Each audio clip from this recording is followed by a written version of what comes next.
discussion. All right, so now let me share my screen as well. Okay. So I will not do any recap nung napag-aralan natin mga previous meetings. So dito na tayo sa audit planning. So sa audit planning, remember, it is the first standard of fieldwork. So, di ba, yung sa standard of fieldwork natin, we have PI. So, planning, internal control consideration, saka evidential matter. So, since it is the first standard of fieldwork, kailangan meron tayong matinding paghahanda dito dahil plano nga ito, di ba? Kasi dahil siya ay plano, kailangan mas maganda ang ating gagawin para ma-achieve natin yung pinaka overall audit strategy. Can you still hear me, class? Yes, sir. All right. Okay. So, napag-aralan na natin yan, yung objectives, preliminary engagement, activities, planning activities, napag-aralan na rin natin yan. And then, yung audit risk model. So, yung audit risk model, wag na wag nyo tong kakalimutan. Kailangan nyo to bilang auditor. So, ano yung formula for audit risk model? Audit risk is equal to inherent risk multiplied by control risk multiplied by detection risk. Ano yung control ng management? Anong risk yung controlled ng management? Ano yung control risk? Inherent saka control risk. That is correct. So ano naman yung controlled ng auditor? Detection risk. Ayun. So ay i-correct ko lang pala yung sinabi ko. Mali kasi yung nasabi ko pala. Ano yung function ng management? Kaninong function yung risk na yon? Kay management. Inherent risk saka control risk. Ano naman yung risk na function ni auditor? Detection risk. Ayun po. So yun po yung correct na wordings. Kasi hindi pala kayang kontrolin ng management yung inherent risk. Kasi inherent na nga siya. So yun. So sorry about that. Yun po yung tama. Parang function siya ni management. Dapat ina-assess palagi ni management na meron bang inherent risk, gaano ba katindi, yung degree ng risk, gaano ba kalaki yung impact niya sa financial standing ng company. 'Di ba nung nasa operational audit natin, pinag-aralan din natin 'yan. O kaya nung iba ninyong professor na kailangan i-assess ninyo yung risk pagdating sa mga risk na uncontrollable. So these are what we call inherent risk. Ngayon, kapag sinabi natin ang audit risk ninyo is 1%, that means to say your assurance level is 99%. So nagre-render kayo ng assurance level sa financial statement na 99% siya na na-assess ninyo na okay. At may 1% kayong risk appetite na tinatanggap nyo yung audit risk na yun na 1% dyan is baka may possibility may error, baka may fraud. Yun yung hindi namin na-detect na. 'Di ba? Pero dahil 1% yan, negligible. Parang yun yung sa inyo. Nakukuha po ba? Ngayon, the lower the audit risk, the higher the assurance risk. At para mapababa mo yung audit risk, either pababain mo yung inherent risk, control risk, detection risk. Kaso yung inherent risk, hindi kayang kontrolin natin, 100% na siya. Control risk naman,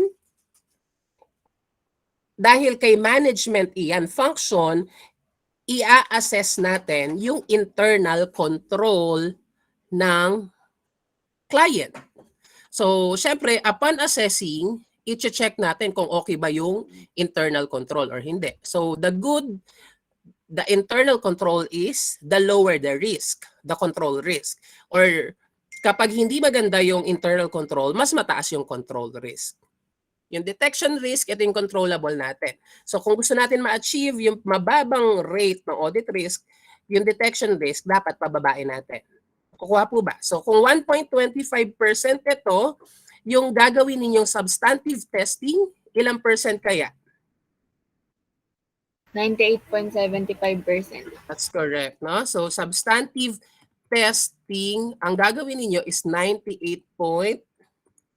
Tama po ba? 98.75%. Tama po, no? Yan. So, 98.75%. Yan yung gagawin ninyong substantive testing. Kasi willing kayong i-accept yung detection risk. Ito yung risk na hindi nyo kayang ma-detect yung errors, fraud, non-compliance. Only 1.25%. So, para ma-satisfy nyo yung ganyan lang kababang detection risk, dapat mag-substantive test kayo ng 98.75%. Okay. So, ano yung audit risk? Yun yung risk appetite. So, dito sa case na to, 1%. Yung assurance na binigay, 99%. Alright. Yan. So, lagyan natin. Highlight natin. Tama ba? Okay. Ayan. Alright, so napag-aralan na natin yan. And then yung nature, extent, timing, napag-aralan na rin natin to. So nirelate natin ito sa audit risk model. So kung gusto natin, mababa yung audit risk, hindi natin kayang kontrolin yung inherent risk. Yung control risk, ma-assess lang natin siya through consideration of internal control, kung okay ba siya or hindi. Yung detection risk, yung kaya nating galawin. So, para ma-achieve yung mababang audit risk, dapat mababa lang rin yung detection risk. So, one thing that you need to consider is the internal control.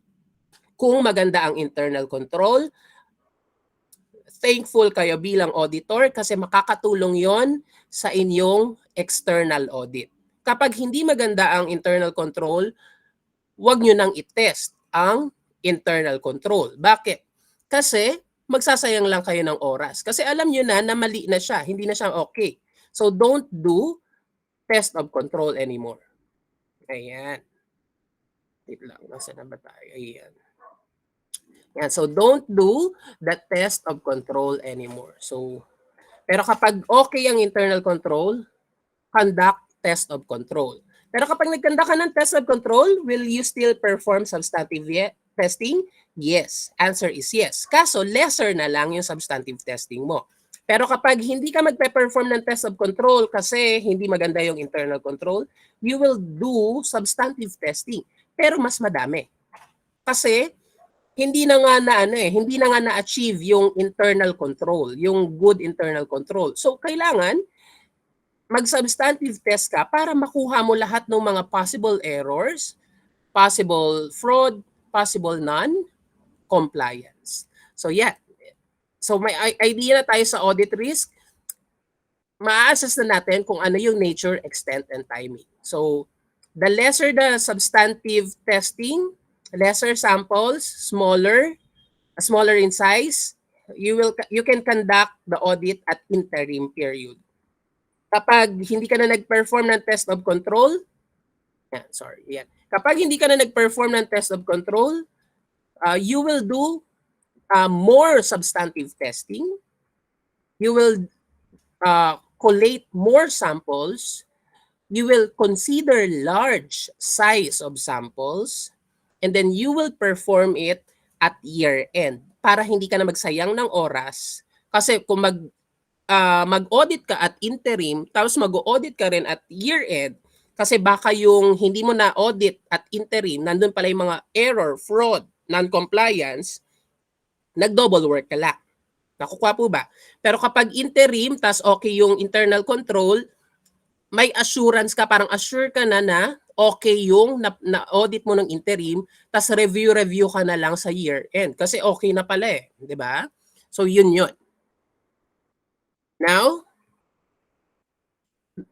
meron tayong dapat i-consider pa.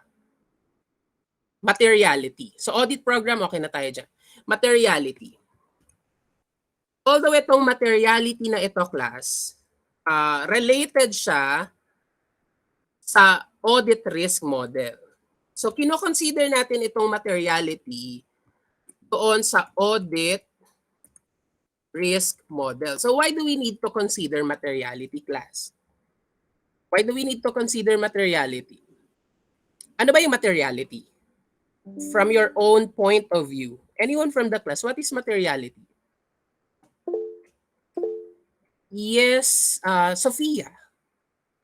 Materiality po, yun yung may significant effect po sa business. May significant effect. Yes, 'di ba? Pero sa atin, according to PSA 320. So malapit na 'yon, no? Ang sabi kasi ng PSA 320, material, 'di ba? Materiality is any information, 'di ba? Is any information that is material or immaterial. Diba? Materiality is any information that is material or immaterial. Diba? If the information, if the information is material, kung ang information daw ay material, its omission or, diba? Its omission or misstatement. Its omission or misstatement could influence the economic decisions of the users. So yan yung sinabi ng PSA 320. So pag sinabing materiality, it is any information that could be material or immaterial. So tayo bilang auditor, ang focus natin yung mga material information. Paano mo masasabing material ang isang information?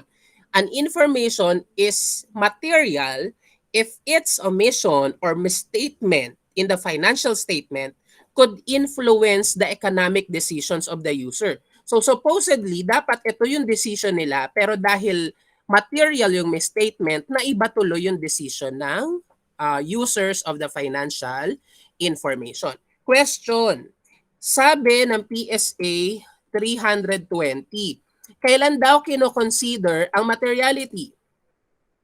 When do you consider, when do you consider materiality of information? Anong sabi? Anong stage kaya yon? What stage? Anong sabi ng PSA 320? Meron po ba nagbabasa sa atin? Planning stage and completion phase po. That's correct, no? So tama po yun. Materiality of information is always considered. Required ito always at the planning stage. Yan.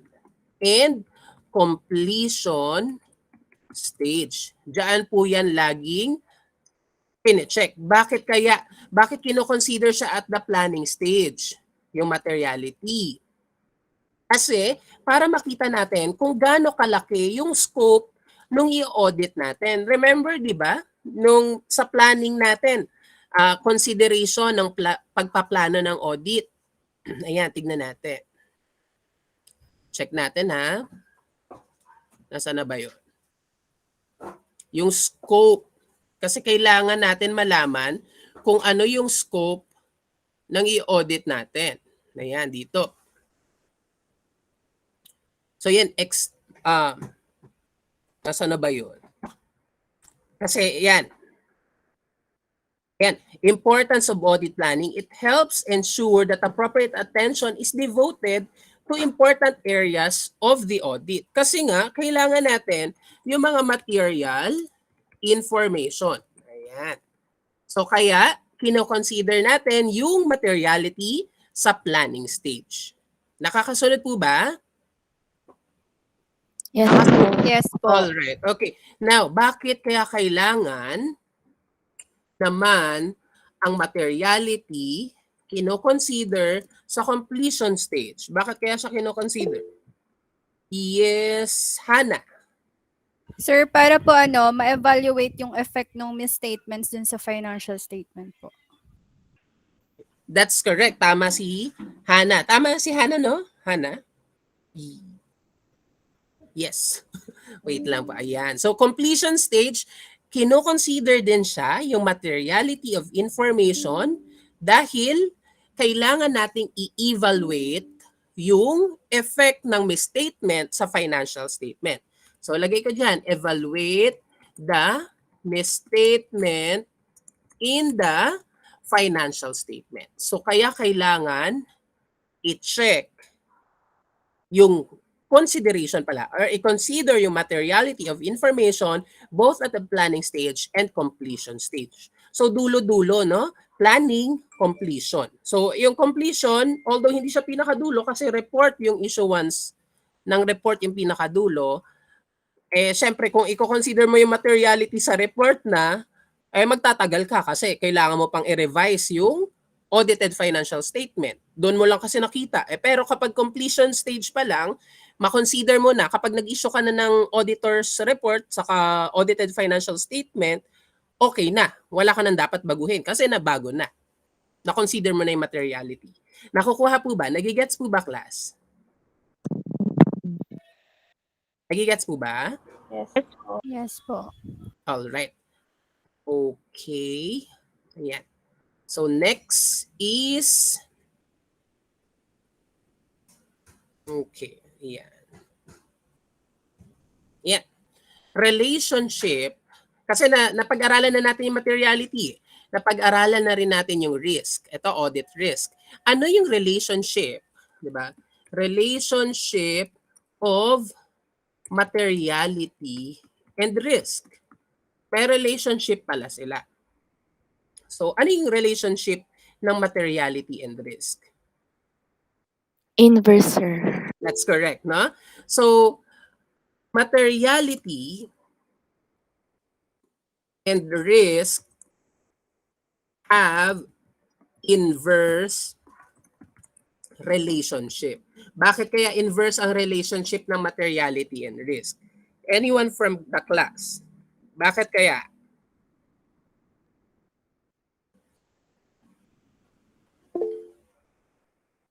Yes, Jane. Yes, Jane. Kasi po kapag mataas po yung materiality, mababa po yung, or nagdi-decrease po yung, ay tama ba? Ulit. Kapag Sige, go. pag mataas po yung materiality, mababa naman po yung audit risk. That's correct, no? So tama si Jane doon. Kapag kino-consider nyo yung material information, mataas yung kino-consider nyo na material information. Diba? Hinahanap nyo mas the higher the materiality of the amount, the lesser the risk. Diba? Bakit the lesser the risk? Kasi syempre, chine-check ninyo or mas big deal sa inyo na okay, kapag material na yung amount, we have to check this transaction, 'di ba? Kasi kung hindi nyo i-ignore nyo lang yung materiality nung information or nung amount, medyo malakas or mataas ang inyong risk appetite. So kung mataas ang inyong risk appetite, edi mataas din yung audit risk na tatanggapin ninyo. So that's why kapag higher yung materiality level ng information or materiality level ng amount, the lower the audit risk that you are willing to accept.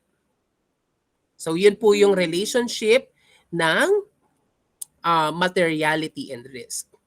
Okay. So ganito, balikan ulit natin yung sa internal control. Balikan natin sa internal control. Sa internal control, ba? Sa internal control, pino-consider natin, di ba? Do we need to consider internal control?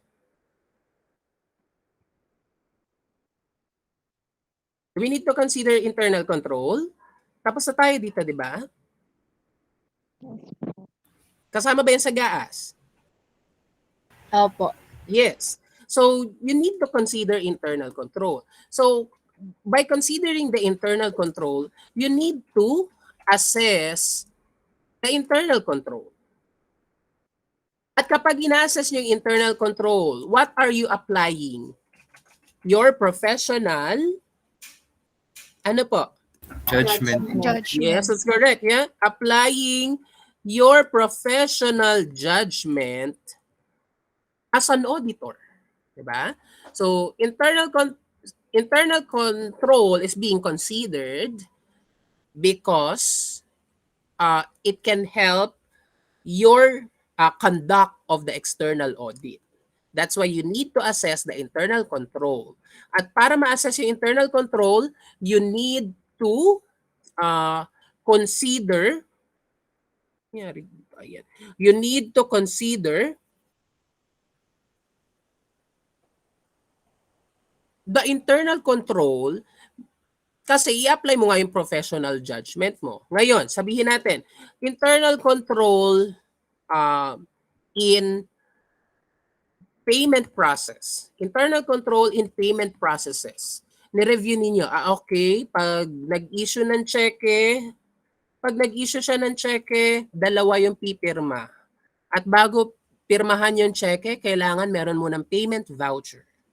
At bago gumawa ng payment voucher, kailangan muna may source document. At yung source document, kailangan muna may approved requisition form. Diba? So,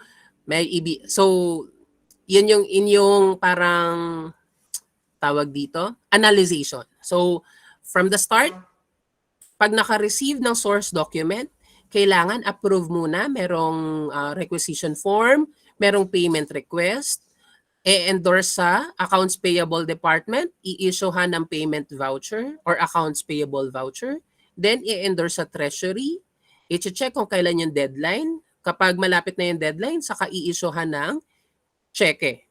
Kapag i-issuehan ng cheque, kailangan dalawa yung pipirma, 2 highest official, sabihin natin yung CEO saka CFO. So pagka-assess ninyo, you think that the internal control in the payment process is good. Yan. So kinonsider nyo na yung internal process ng internal control in the payment process is good. So therefore, dahil na-consider ninyo na okay yung internal control sa payment process, you have to perform test of control. Kapag nag-perform kayo ng test of control at na-prove nyo na okay pala talaga itong internal control sa payment process, you will perform substantive testing pero at lesser substantive test. Diba? Onti na lang yung substantive test ninyo. Nakukuha po ba? Nakakasunod po ba? Yes. Alright. Okay. Ngayon naman, connect nyo yung internal control in collection process. So, check nyo yung internal control sa collection process. Okay. Yung nakakolekta siya ng cash pero hindi agad na deposit. Tapos hindi pa nag-i-issue ng official receipt.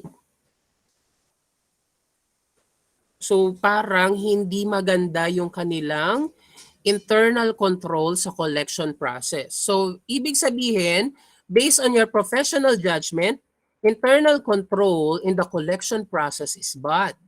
So, you will not perform test of control. Bakit hindi ka na magpe-perform ng test of control? Kasi magsasayang ka lang ng oras. Alam mo naman na hindi okay yung internal control, bakit mo pa siya susubukan na okay? 'Di ba? Hindi naman tayo umaasa. 'Di ba? Alam natin na hindi na pwede, hindi na tayo aasa. So ganun 'yan. So dahil hindi na tayo nag-conduct ng test of control, you will perform substantive testing. sorry. Na mas marami. Nakukuha po ba? Nagigets po ba? Yes. Yes po. All right. Okay. May tawag dito sa dalawang ito. Kapag nag-rely ka sa internal control, okay, sabi mo, okay, good yung internal control. Ang tawag sa testing na yan ay reliance testing. So, reliance testing ang tawag pala doon. Kapag okay ang internal control, tapos tinanggap mo yung internal control. Nag-test ka naman ng control procedures, okay yung internal control. So, lesser na lang yung substantive test. So ang tawag dito is reliance testing or what we call reliance strategy. Yeah. So anong strategy yon kapag nagre-rely ka sa internal control? Reliance strategy or reliance testing. Mas okay yung reliance strategy na word. Ayan. So reliance strategy. Tatandaan po ito class, no? So hindi ito itinuturo, hindi yan nakikita sa mga libro. So anong tawag? Kapag nagre-rely ka sa anong strategy? Anong tawag sa strategy kung saan nagre-rely ang auditor sa internal control? Anong tawag doon sa strategy na yon? Reliance. Reliance strategy. That's correct. Now, kapag hindi nag-rely ang auditor sa internal control, anong tawag naman sa strategy na yon? Any intelligent guess?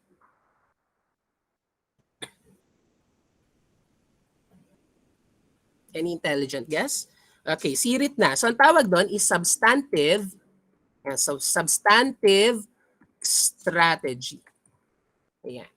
Okay. So non-reliance to internal control, ang tawag po sa strategy na yon ay substantive strategy kasi naka-incline siya sa substantive testing. All right. So kapag may nabasa kayong reliance strategy, that means to say internal control is good. Pero kapag diretso siya agad, substantive strategy ang ginawa niya, ibig sabihin, internal control is not good. It's bad. Diba? Yan. Okay. So tapos na tayo sa materiality and risk. Let's go now sa risk assessment procedure. So ano yung risk assessment procedure? Also known as RAP. What is risk assessment procedure? Anyone from the class? What is risk assessment procedure, class?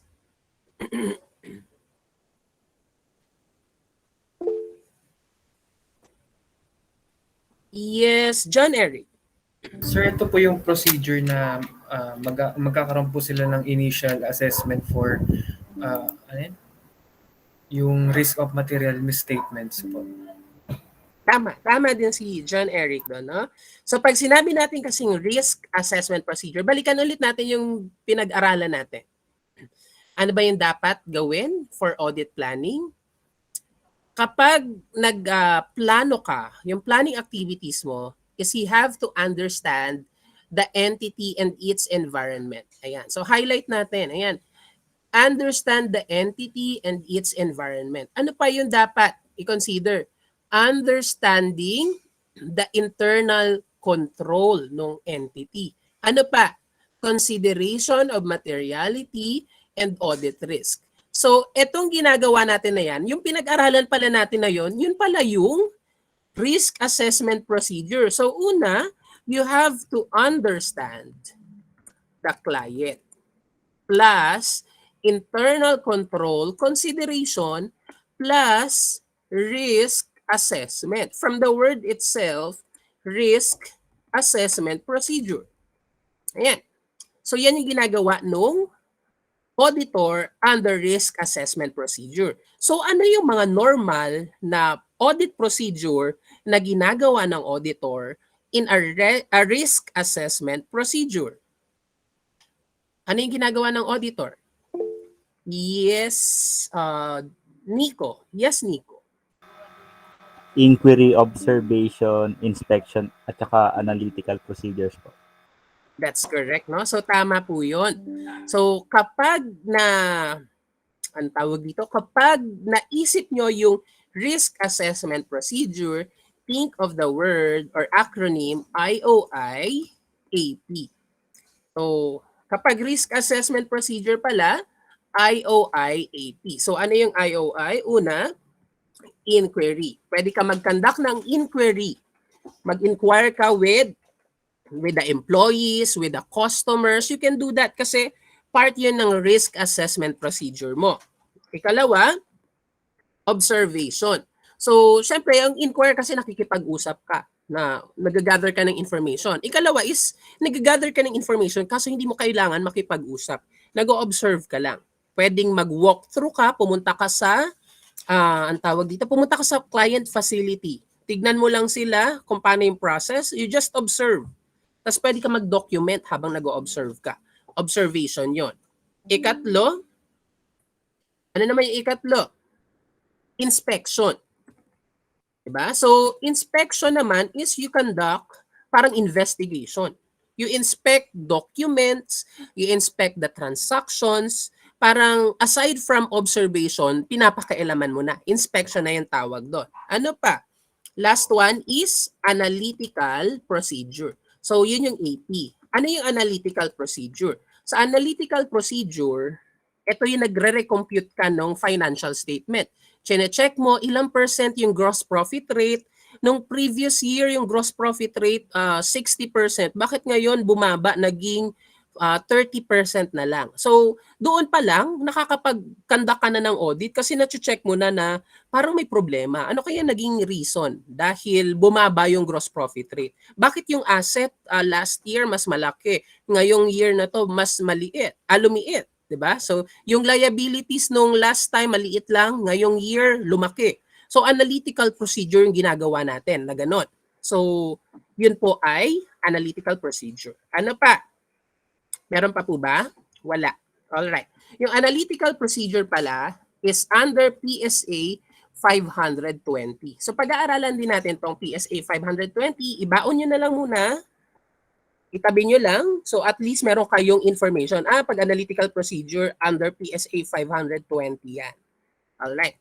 Yung risk assessment procedure is different from the test of control. Ayan.